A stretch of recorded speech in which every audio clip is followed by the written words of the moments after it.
जय श्रीराम. हर हर महादेव. मी सचिन पाटील. दत्त परंपरा ही गुरु परंपरा आहे. दत्त हे गुरुतत्व आहे आणि आपल्या धर्मशास्त्रामध्ये गुरुला अनन्यसाधारण महत्व आहे. ज्ञानेश्वरी म्हणू नका, गाथा म्हणू नका, एकनाथी भागवत म्हणू नका, म्हणजे एवढ्यापर्यंत की जगद्गुरु तुकोबाराय म्हणतात की माझ्या विठोबाचा कैसा प्रेम भाव आपणची देव होय गुरु. माझ्या विठोबाचा इतका प्रेम भाव आहे की तोच माझा गुरु होतो. विठोबा परमतत्व आहे, विठोबा परमेश्वर आहे. त्या पांडुरंगाला आपण समर्पित आहोत आणि त्याच्यातच आपल्याला विलीन व्हायचं आहे. म्हणजे त्याचीच उपासना करायची आहे. मी भक्त तू देव ऐसे करी, नको ब्रह्मज्ञान आत्मस्थिती भाऊ, मी भक्त तू देव ऐसे करी. ही स्थिती जगद्गुरु तुकोबाराय ज्या पांडुरंगाला मागतात, जिथे वेदही लुळे पडलेले आहेत अशी त्याची महती आहे, त्याच्या नामाची महती आहे, त्याला सुद्धा तुकोबारायांनी गुरु करून घेतलं की माझ्या विठोबाचा कैसा प्रेम भाव आपण जी देव होय गुरु. पडिये देवभाव पूर्वी वासना अंती ते आपणापासी न्यावे, मागे पुढे उभा राहे सांभाळिता आली आघात निवारावे. हे तुकोबारायांनी गुरुबद्दल म्हटलं. तुकोबारायांनी गुरुवर आरती लिहिली. ओवाळा ओवाळा माझ्या सद्गुरू राणा, माझ्या सावळ्या राणा, पाचाही तत्वाच्या ज्योती प्रकाशला जाणं. माझ्या सद्गुरू राणा, माझ्या सावळ्या राणा. एक इथे सुद्धा त्याच सावळ्या स्वरूपाला, त्याच पांडुरंगाला गुरु केले. पण त्या जगद्गुरु तुकोबारायांनी सुद्धा गुरु केलेला होता. बाबाजी आपुले सांगितलेले नाम मंत्र दिला रामकृष्ण आहे. या तुकोबारायांनी सुद्धा गुरु केलेला आहे. ही गुरु परंपरा म्हणजे राघव चैतन्य केशव चैतन्य सांगितलेली खुन मालिकेची, बाबाजी आपुले सांगितलेले नाम मंत्र दिला रामकृष्ण. हेच कारण आहे की हरिपाठामध्ये सुद्धा गुरु परंपरेतले अभंग होते. तेच माऊली ज्ञानोबारायांनी तर गुरुचं अनन्यसाधारण महत्व सांगितलं. एवढं काय तर हरिपाठामध्येच त्यांनी म्हटलेलं आहे की गुरुविना अनुभव कैसा करे, योग याग विधी येणे नोई सिद्धी, वायाची उपाधी दंभ धर्म, भावीविना देव न कळे निसंदेह, गुरुविना अनुभव कैसा करे. तर गुरु या विषयावर बोलायला खूप काही आहे. गुरुगीता आहे आपल्याकडे, त्याच्यातूनच गुरुर ब्रह्मा गुरुर विष्णू आलेला आहे. या गुरुतत्वाला अधीन झाल्याशिवाय तुम्हाला ज्ञानाची प्राप्ती होत नाही. आणि म्हणूनच जर तुम्हाला प्रत्यक्ष गुरु नसेल तर तुम्हाला गुरुतत्वाला नतमस्तक होणं आवश्यक आहे. मी स्वतः समर्थांना दर गुरुवारी जातो, समर्थांच्या केंद्रात जातो, तिथे नतमस्तक होतो. पण आज देऊळ बंद 2च्या अनुषंगाने मी तुम्हाला जे सांगणार आहे ती गोष्ट बऱ्याच लोकांना पटणार नाही, पचणारही नाही आणि त्यांना मान्यही होणार नाही. प्रवीण तरडेंनी हा चित्रपट का बनवला, त्यानंतर त्याच्यात समर्थ सेक्युलर का दाखवले आणि ते चुकलं असं माझं बिलकुल म्हणणं नाही. अभिव्यक्ती स्वातंत्र्य आहे, तुम्हाला चित्रपट बनवण्याचा संपूर्ण अधिकार आहे आणि त्यात तरडेंचं मी अभिनंदन करतो की भक्तीच्या प्रचारासाठी प्रसारासाठी त्यांनी चित्रपट बनवला. मला प्रेक्षक म्हणून काही गोष्टी सांगायच्या आहेत आणि धर्म या गोष्टीच्या विपरीत किंवा धर्माला अनुसरून अनुकूल काही गोष्टी आहेत का नाहीत ही गोष्ट मला दाखवून द्यायची आहे. याचं कारण असं आहे की समाजामध्ये तो विवेक जागृत झाला पाहिजे. याचं एक साधं उदाहरण देतो. प्रवीण तरडेंनी हा चित्रपट बनवला तेव्हा ही पोस्ट तुम्ही बघा. या पोस्टमध्ये ही व्यक्ती जी भाषा प्रवीण तरडे यांच्या पत्नीबद्दल वापरत आहे, ती भाषा जर का तुम्ही बघितली, वास्तविक पाहता तू विशिष्ट कुठल्या समुदायातून येतो किंवा विशिष्ट कुठल्या जातीचा आहेस ही गोष्ट तुला अधिकार देत नाही कुठल्याही सवर्णाच्या मराठ्याच्या पत्नीबद्दल अशा पद्धतीचे अपशब्द घाण भाषा वापरण्याची. तुला जो काही मूळव्याध आहे, तुला जो काही त्रास आहे, तो त्रास तू अशा पद्धतीने व्यक्त होतोस हे फक्त तुझे संस्कार दाखवतात. आणि मग याच्यावर थोडं आणखीन काही बोललं तर मग तुम्ही रडायला लागता गडे हो. मग तुम्ही स्वतः तू जो शब्द वापरलेला आहेस रंडीरोना, तो तू सुरू करशील, तुझा समुदाय सुरू करेल. मग त्याच्यापेक्षा त्या विषयावर न बोललेलं बरं. तुझ्या काय बापाचं जातंय कोण कसा चित्रपट बनवतो. पण आता ह्या विषयाला अनुसरून जर का आपण बघितलं तर ज्या पद्धतीने स्वामी चमत्कार करतात, ज्या पद्धतीने स्वामी अद्दल घडवतात किंवा ज्या पद्धतीने स्वामी दृष्टांत देतात, त्या अनुषंगाने हा महिनाभराच्या आत याला कोड फुटायला पाहिजे. स्वामी भक्ताबद्दल तो अशा पद्धतीने बोलतो आणि हीच परीक्षा देवाची जे आपण म्हणतो की याच्यामध्ये ज्या पद्धतीने दाखवलेलं आहे, हीच काय ती भावना संपूर्ण समाजाची जर का बनत असेल की स्वामी हे नीट करतील, स्वामी ते बरोबर करतील. त्यामुळे समर्थ संप्रदाय हा भाबळा दैववादी संप्रदाय बनत चाललेला आहे आणि जो समाजाला अत्यंत घातक आहे नव्हे, तर तो धर्मालाही अत्यंत घातक आहे. स्वामी बघून घेतील, स्वामी नीट करतील, स्वामीच सगळं काही पाहतील असं म्हणणाऱ्यांनी एका प्रश्नाचं उत्तर मला याच्यासाठी द्यावं, की श्रीकृष्ण जो पूर्णावतार परमात्मा परब्रह्म तिथं साक्षात बसलेला आहे. तो पूर्णावतार परब्रह्म अर्जुनाला असं म्हणतोय का, की अरे मी इथे बसलेला आहे साक्षात आणि तू काय युद्ध करायच्या गप्पा करतोयस? अर्जुन तर विषाद करतोय, की हे परमेश्वर आम्हाला माझ्या आप्तांना स्वकीयांना मारायचं नाहीये. तू काहीतरी कर. तर तो विषाद दूर करताना त्याला म्हणतायत परमात्मा परमेश्वर स्वतः काय म्हणतायत, की तस्मात उत्तिष्ठ कौंतेय युद्धाय कृतनिश्चय. तू स्वतः तुझा गांडी उचल आणि स्वतः तू दुष्टांचा संहार कर. आपला धर्म हा दैववादी भोळा नाहीये. आपण ही गोष्ट लक्षात घेतली पाहिजे. मध्यंतरी ज्ञानेश महाराव नावाच्या एका हरामखोराने समर्थांवर जेव्हा टीका केली, तेव्हा समर्थांच्या नावावर पोट भरणाऱ्या एका संस्था चालकाला आमच्या एका मित्राने फोन केला, की तुमच्या एवढ्या मोठ्या संस्थेचं नाव स्वामी समर्थांवर तुम्ही ठेवलेलं आहे. ज्ञानेश महारावबद्दल तुमचं काय मत आहे? ते राजकारण आहे, त्याच्यात आपल्याला काय करायचंय, त्याच्यात काय. हा जो हाणगा विचार आहे तुमचा, ही जी हाणगी संस्कृती आपण जोपासतोय. आणखीन असाच एका स्वामी भक्तालाही विचारलं होतं, तर तो म्हणते स्वामी समर्थ आहे, ते बघून घेतील. मग तू हे जे तिथं करतोयस, की बाबा मुली बायका बायका इकडून जा, पुरुष पुरुष इकडून जा, ही सेवा आहे, सेवा आहे. हे पण स्वामी करून घेतील ना. तुला कोण सांगितलंय चाळे करायला? म्हणजे आम्हाला भक्ती सुद्धा करायची आहे, ती आमच्या पद्धतीनं करायची. स्वतःच्या इष्टाचा अपमान आपण सहन करतोय. मुळात हे धर्मशास्त्राला धरून नाहीये, अनुकूल नाहीये. तुम्हाला अपमान चालतो त्यांचा केलेला आणि तुम्ही काय बोळख्याची सेवा करताय? मायबापाची सेवा करता आणि बापाला येऊन कोणा शिव्या घातल्या तर ते चालते का तुम्हाला? मग समर्थांना तुम्ही जर का गुरु मानताय तर ते तुमचे आई वडील बंधू सखा सगळेच आहेत ना. त्वमेव माताच्च पिता त्वमेव, त्वमेव बंधूच्च सखा त्वमेव, त्वमेव विद्या द्रविणम त्वमेव, त्वमेव सर्व मम देव देव. असं जेव्हा आपण म्हणतो तेव्हा तू माझं सर्वस्व आहेस आणि त्या सर्वस्वाला कोणतरी शिव्या घालतोय. पण आपला हा दैववादीपणा आपल्याला पुचाड बनवतोय का? हा प्रश्न आपण स्वतःला विचारला पाहिजे.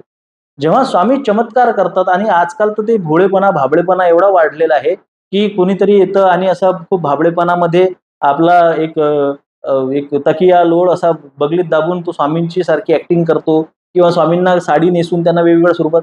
हे जी गोष्ट आहे, ही गोष्ट बघा, तुमचा जो भावळा भाव आहे समर्थांबद्दलचा तो खूप चांगला आहे, तो खूप आदरणीय आहे.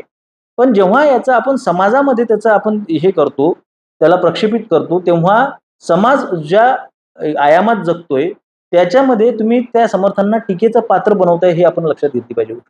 आपला भाबळा भाव, आपली भावना हे आपण आपल्यापर्यंत मर्यादित ठेवली पाहिजे असं माझं स्पष्ट मत आहे, ठाम मत आहे. तुम्ही टीकेस कोणाला पात्र बनवताय? तुम्ही साक्षात समर्थांना त्या टीकेचं पात्र बनवताय. आपल्या भारतामध्ये जी गुरु परंपरा आहे, दत्त परंपरा, ती दत्त परंपरा कशी आलेली आहे? श्रीपाद श्रीवल्लभ, नृसिंह सरस्वती आणि तिथून स्वामी समर्थ नंतर शंकर महाराजांपर्यंत ती परंपरा आपली आलेली आहे. दुसरीकडे जर का आपण बघितलं तर साक्षात दत्तानंतर सहस्त्रबाहू, नंतर जनार्दन स्वामीपासून तर ती एकनाथ महाराजांपर्यंत ही जी परंपरा आलेली आहे. दोन्ही परंपरा मौलिक तत्वानं आपण एकच समजतो महाराष्ट्रामध्ये. आता याच्यात काय, नाथ संप्रदाय सुद्धा आपण दत्त संप्रदायातूनच आलेला आहे असं महाराष्ट्रामध्ये मान्यता आहे. याच्यामध्ये मी जास्त डिटेलमध्ये जाणार नाही. कोणीतरी येऊन कमेंटमध्ये शहाणपणा करू नका, नाही पाटील तुमचं हे चुकतंय ते असं. इतका वेळ नाही आपल्याकडे. छोट्या छोट्या गोष्टी काय असते ना, आपण एक मोठ्या स्केलवर जेव्हा बोलत असतो, एका ढवळ मनाने जेव्हा बोलत असतो ना, तेव्हा बारकाव्यांबद्दल मी सहज टाळतो. उगाच छोट्या छोट्या गोष्टींचा इश्यू मी बघतो बऱ्याच वेळा, की नाही तुम्हाला हे त्याच्याबद्दलची कल्पना नाही, तेवढं बोलायला वेळ नाही आपल्याकडे. पण एक मौलिक तत्वाने आपण ह्या परंपरा एक मानतो, एवढं सध्या लक्षात घ्या. आणि त्या परंपरांचा आपण जेव्हा अभ्यास करतो तेव्हा दत्त संप्रदाय हा मर्ज झालेला आहे वारकरी संप्रदायामध्ये, शांतीब्रह्म एकनाथ महाराजांकडून. आणि तो दत्त संप्रदाय, तो जी भक्ती सांगतोय ती निष्काम भक्ती आहे. आणि आज दुर्दैवाची गोष्ट अशी आहे की समर्थांकडे आपण जेवढीही लोक जातोय ती सकाम भक्तीने जातोय. देऊळबंद पहिला असो किंवा देऊळबंद 2 असो, हा सकाम भक्तीकडे आपली जास्त कल, आपला जास्त ओढ नेतो, की बाबा स्वामी तुम्हाला काहीतरी देतील. आणि दुर्दैवाची गोष्ट, साईबाबा, स्वामी समर्थ, गजानन महाराज या तीनही या त्रिकुटाच्या बद्दल आपण विचार केला किंवा यांच्या परंपरेतून येणाऱ्या सगळ्या याच्याबद्दल जर का आपण विचार केला, गोतावळ्याकडे आपण विचार केला, तर याच्यामध्ये सकाम भक्ती ठासून भरलेली आहे. माझा पेपर कसा होईल, किंवा आज वैष्णव परंपरेमध्ये सुद्धा सकाम भक्ती आलेली आहे, शैव परंपरेमध्ये सुद्धा सकाम भक्ती आलेली आहे. ओठावर जिभेवर ओम लिहायचं, बेलपत्त्यावर ओम लिहायचं आणि तो महादेवाच्या पिंडीला, शिवलिंगाला समर्पित करायचं. ही सकाम भक्ती. गोहोय घरी गोहोय आवा गावा ऐसा नवस करी आवात कैचे पुण्य तया गाठी व्रतवीची लोभासाठी. या सकाम भक्तीला संपूर्णतः विरोध भागवताचा जरी तुम्ही अभ्यास केला तरी तुम्हाला एक लक्षात येईल की आपल्याला या गोष्टींचा विरोध केलेला आहे.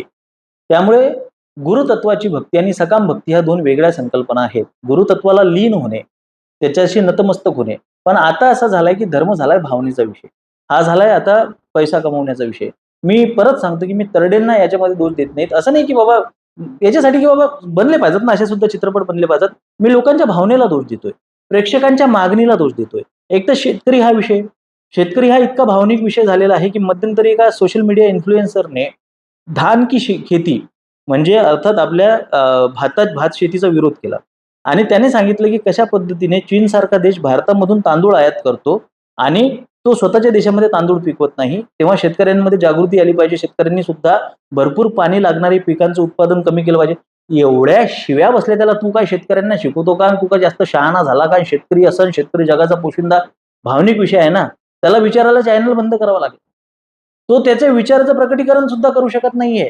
कारण की एक तो भावनिक विषय शेतकरी म्हटलं की शेतकरी हा इतका भावनिक विषय करून टाकलेला आहे की कुठलाही शेतकऱ्याचा नेता येतो किंवा नाम फाउंडेशन सारखं एखादा फाउंडेशन कुठलाही एखादा इन्फ्लुएन्सर उभा करतो किंवा एखादा अभिनेता उभा करतो. त्याच्या मार्फत तो शेतकऱ्यांची मदत करतो. आमिर खान सारखा एखादा अभिनेता मदत करतो आणि त्याच्या माध्यमातून तो काहीही बरळायला, काहीही बोलायला तो मोकळा होऊन जातो.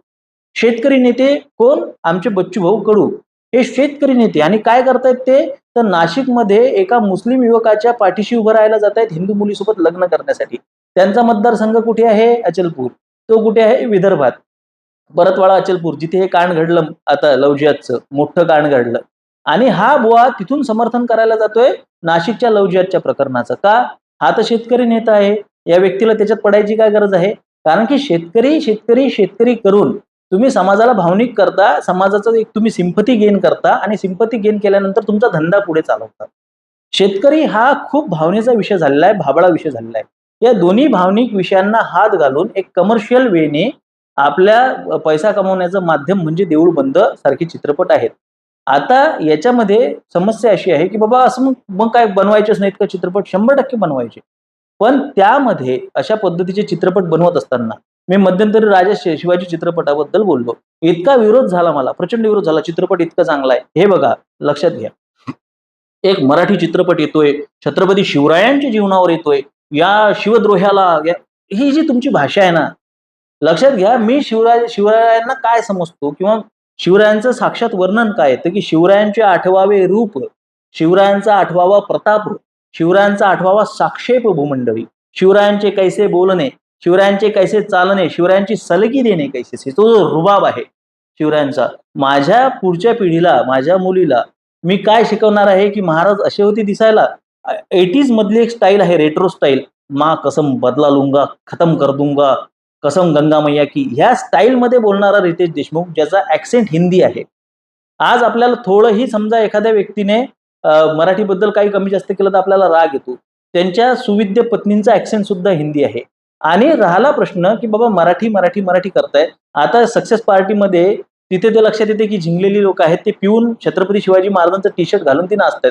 हे बघा, चित्रपटाच्या बाहेर ही लोक काय करतात याच्याशी काही एक संबंध नाही, काही एक सोयरसूतक नाही. पण तुम्ही जे मराठीपणाला तुम्ही कॅश केले, मी त्याच्याबद्दल बोलतोय. हा कुठला मराठीपणा आहे? मी त्याला विरोध करत नाही. मी तुम्हाला फक्त फॅक्ट सांगतोय. मी तुम्हाला फक्त वस्तुस्थिती सांगतोय की छत्रपती शिवाजी महाराजांच्या जीवनावर एक रणपती शिवराय नावाचा एक चित्रपट आला. हा चित्रपट मी चुकून पाहिला.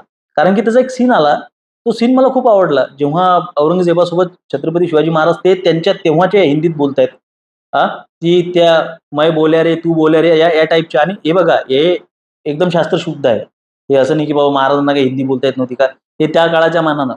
तर अभिजित श्वेतचंद्र मला वाटते त्या अभिनेत्याचं नाव आहे. अरे मी इतका प्रभावित झालो ना. ते जे त्यांचा जो रुबाब आहे, महाराजांचं ते जे बोलणं आहे, काय तो चित्रपट चालला नाही, तो लोकांपर्यंत पोहोचला नाही. बघा काय असतं माहित आहे का, की ह्या माझं मत आहे. हे माझं मत, त्याचं मत, तुझं मत असा विषय नसतो. विषय हा असतो की ती भूमिका ती तितकी प्रामाणिक सशक्त आहे का? आणि नसेल तर मी त्याच्यावर बोलतोय. आणि तुला पटतंय तू बघ, याला मला पटत नाही मी बोलतोय. त्याच्यात क्रॉस करताना हा मुद्दा घालणे की तो मराठी चित्रपट आहे, ते शिवरायांचा इतिहास आहे, स्वामी समर्थांची भक्ती आहे, भक्तीचा प्रचार बघा. जर का मला एका पुजाऱ्याने म्हटलं होतं, की मुलांना तोडके कपडे घालून जर का याच्यात यायचं आहे, मंदिरांमध्ये यायचं, त्यांना येऊ द्या. कारण की तरुण पिढी काय आहे, मंदिरांपासून तुटत चाललेली आहे. म्हणजे मंदिरात गर्दी पाहिजे तुम्हाला, मग मंदिरात मूर्ती कशाला ठेवता? मंदिरात गौतमीचा कार्यक्रम ठेवा, खूप जास्त गर्दी येईल. समस्या अशी आहे, की धर्म, इतिहास आणि आचारसंहिता याची मौलिक तत्व जेव्हा तुम्ही तोडता, त्याची मौलिक तत्व जेव्हा तुम्ही सोडता, जेव्हा मौलिक तत्वांमध्ये ती व्यक्तिरेखा बसत नाही, छत्रपती शिवरायांचा जो रुबाब आहे, छत्रपती शिवाजी महाराजांचा जो ॲक्सेंट असेल बोलण्याचा, छत्रपती शिवाजी महाराजांची जी भूमिका असेल, त्या भूमिकेशी ते व्यक्तिरेखा जर का प्रामाणिक नसेल, त्याच्यावर जर का मी भाष्य करत असेल, तर त्याला हे एक्सक्यूज तुम्ही देऊ शकता. त्याला असं काउंटर करू शकता, की नाही मी माझ्या मुलांना सांगणार आहे शिवाजी महाराज असेच होते. ते तुम्ही बोलू शकता, की आमच्यासाठी हे महाराज ओके आहेत. मला नाही आहेत. ओके. तर एक लक्षात घ्या, की बाबा तुम्ही हे बोलू शकता, की आमचे महाराज असेच आहेत. आमची भक्ती अशीच आहे. आमची सकाम भक्ती अशीच आहे. हा मुद्दा तुम्ही करू शकता. तुम्ही असा आग्रह करू शकता. पण तुम्ही त्याच्यात असं बोलू शकत नाही, की दादा भक्ती चालली पाहिजे, लोक मंदिरात आली पाहिजेत आणि इतिहास लोकांना घराघरापर्यंत आता किती घरात पोहोचवताय. महाराज इथल्या मातीच्या कणाकणाला माहिती आहेत. समर्थ भक्ती इथे सगळीकडे रुजलेली आहे. भक्ती संप्रदाय हा सगळीकडे पसरलेला आहे. आता त्याच्या शुद्धीकरणाची पाळी आहे. आता शास्त्रोक्त पद्धतीने भक्ती, ज्ञान आणि वैराग्य कसं असलं पाहिजे, शास्त्रोक्त पद्धतीने इतिहास कसा असला पाहिजे, प्रमाणबद्ध साचेबद्ध इतिहास कसा असला पाहिजे. इतिहास तुला मला खुश करायला आपली बायको नाहीये. इतिहास संदर्भांवर चालतो, कागदांवर चालतो, धर्म प्रमाणांवर चालतो, शास्त्रावर चालतो. मंदिराची एक स्वतःची स्वतंत्र आचारसंहिता असते. हे सांगणारं कोणीतरी पाहिजे बाबांनो. तर एकंदरीत सरासरी भावनिकतेचा मसाला बनवून त्याच्यामध्ये मग काय आणखीनही त्याला व्यापक बनवण्यासाठी त्याला सेक्युलरिझमचा तडका देऊन लोकांना जवळ ओढण्यासाठी ज्या पद्धतीने मग तिथे सगळेच भक्त असतात वगैरे वगैरे अशा पद्धतीने दाखवून आपण जी ही गर्दी खेचतोय, त्या भक्तीची जी परिसीमा आहे, जी पराकाष्ठा आहे, जी जगद्गुरु तुकोबारायांनी मांडलेली आहे, ती निस्वार्थ असते. त्याच्यामध्ये कुठलाही स्वार्थ नसतो. त्याच्यामध्ये कुठेही हे नसते, मागणी नसते देवाला, की तू हे सगळं नीट कर, तू हे सगळं बरोबर कर, मग देव येथून ते सगळं बरोबर करतो. अशातला भाग नसतो. भक्ती भक्तीच्या ठिकाणी असते आणि कर्तव्य कर्तव्याच्या ठिकाणी असतो. एक भक्त सुद्धा मारला जाऊ शकतो युद्धामध्ये. एक भक्त सुद्धा दुःखामध्ये राहू शकतो, कारण की तो कर्म सिद्धांतानुसार चालतो. भक्ती हे त्याला ती गोष्ट सोसण्याची शक्ती देते. भक्ती हे त्याला त्याच्या कर्तव्याच्या, त्याच्या कर्माच्या, त्याच्या क्रियामान कर्माच्या, प्रारब्धाच्या, संचिताच्या, रजतम सताच्या त्याला पलीकडे घेऊन जाते. ती त्याला वास्तवाकडे घेऊन जाते. ती त्याला या क्षणिक क्षणभंगूर गोष्टींच्या नादापासून थोडी लांब नेते. त्याला या भवसागरातून पार नेण्यासाठी ती भक्ती असते. भक्ती हा फार वेगळा विषय आहे. तर त्याच्यामुळे भक्तीचं कमर्शियलायझेशन करत असताना ती लोक अशी करत राहणार, अशा पद्धतीने भक्तीवर चित्रपट येत राहणार, त्याचं कमर्शियलायझेशन होत राहणार आणि त्याच्यातून धर्माबद्दल केवळ संभ्रम जाणार समाजामध्ये. पण कर्तव्यपूर्तीच माझं जे काय आहे, मी धुरंधर चित्रपटाची एवढी प्रशंसा का करतो, कारण की त्याच्यामध्ये एक डायलॉग येतो. ती खरी भक्ती आहे. जर का वर चित्रपट जर म्हटलं तर हे लोकांना फार विचित्र वाटेल, तर धुरंधर आहे भक्तीवर. त्याची जी राष्ट्रनिष्ठा आहे ती भक्ती आहे, की जसकिरत हम मर्द है, हमें लढना पडेगा, इसलिए नहीं कि कोई हमें मेडल देगा, कोई शाबाशी देगा, इसलिए क्योंकि ये हमारा काम है. कर्तव्य करत राहणे ही भक्ती आहे. आणि ते करत असताना सामर्थ्य आहे चळवळीचे, जो जो करेल त्याचे, पण तेथे भगवंताचे अधिष्ठान पाहिजे. अशा पद्धतीची भक्ती आपल्याला सांगितलेली आहे, की कर्तव्य करत असताना ईश्वराचं नामस्मरण करणे, ईश्वराचं चिंतन करणे, स्वामी बघून घेतील, स्वामी करून घेतील आणि स्वामी सगळं काही नीट करतील, ही भक्ती नाहीये. त्याच्यामुळे हा समाजातला संभ्रम दूर करण्यासाठी माझ्या हिंदू बांधवांना भक्तीच्या संदर्भात कुठला संभ्रम निर्माण होऊ नये, इतिहासाच्या संदर्भात कुठला संभ्रम निर्माण होऊ नये, यासाठी आमच्यासारखी लोक पुढे येऊन बोलत असतात. फक्त विरोधाला विरोध करायचा आहे, हंगामा क्रिएट करायचा आहे, याच्यासाठी नाही. मी म्हणतोय की हे शास्त्र प्रमाणित नाहीये, हे कोणाला तरी बोलावं लागेल. तरडे एक अत्यंत जिवंतपणा, एक अत्यंत उमदेपणा असलेली व्यक्ती आहेत. व्यावहारिकदृष्ट्या जर का आपण विचार केला, व्यावसायिकदृष्ट्या विचार केला, इव्हन रितेश देशमुख सुद्धा व्यावसायिकदृष्ट्या, व्यावहारिकदृष्ट्या विचार केला, तर त्यांनी अतिशय उत्तम काम केलेलं आहे. त्यांना माहिती आहे की कुठल्या माध्यमातून पैसा कमवायचा आहे. त्यांचे उद्देश पण चांगले असतील. पण आम्हाला सुद्धा अधिकार आहे ना बाळांनो, की बाबा हे इतिहास नाही आणि हा धर्म नाही हे सांगण्याचा. कशाला एवढे भावनिक होताय तुम्ही? आपल्याला कोणाला तरी मौलिक तत्वांना पकडून चालावं लागेल ना, कोणाला तरी मौलिक तत्व पकडून बोलावं लागेल ना, आणि ते काम आम्ही करतोय. आणि हे काम जर का तुम्हाला पटत असेल तर सहकार्य असू द्या. धन्यवाद. जय श्रीराम. हर हर महादेव.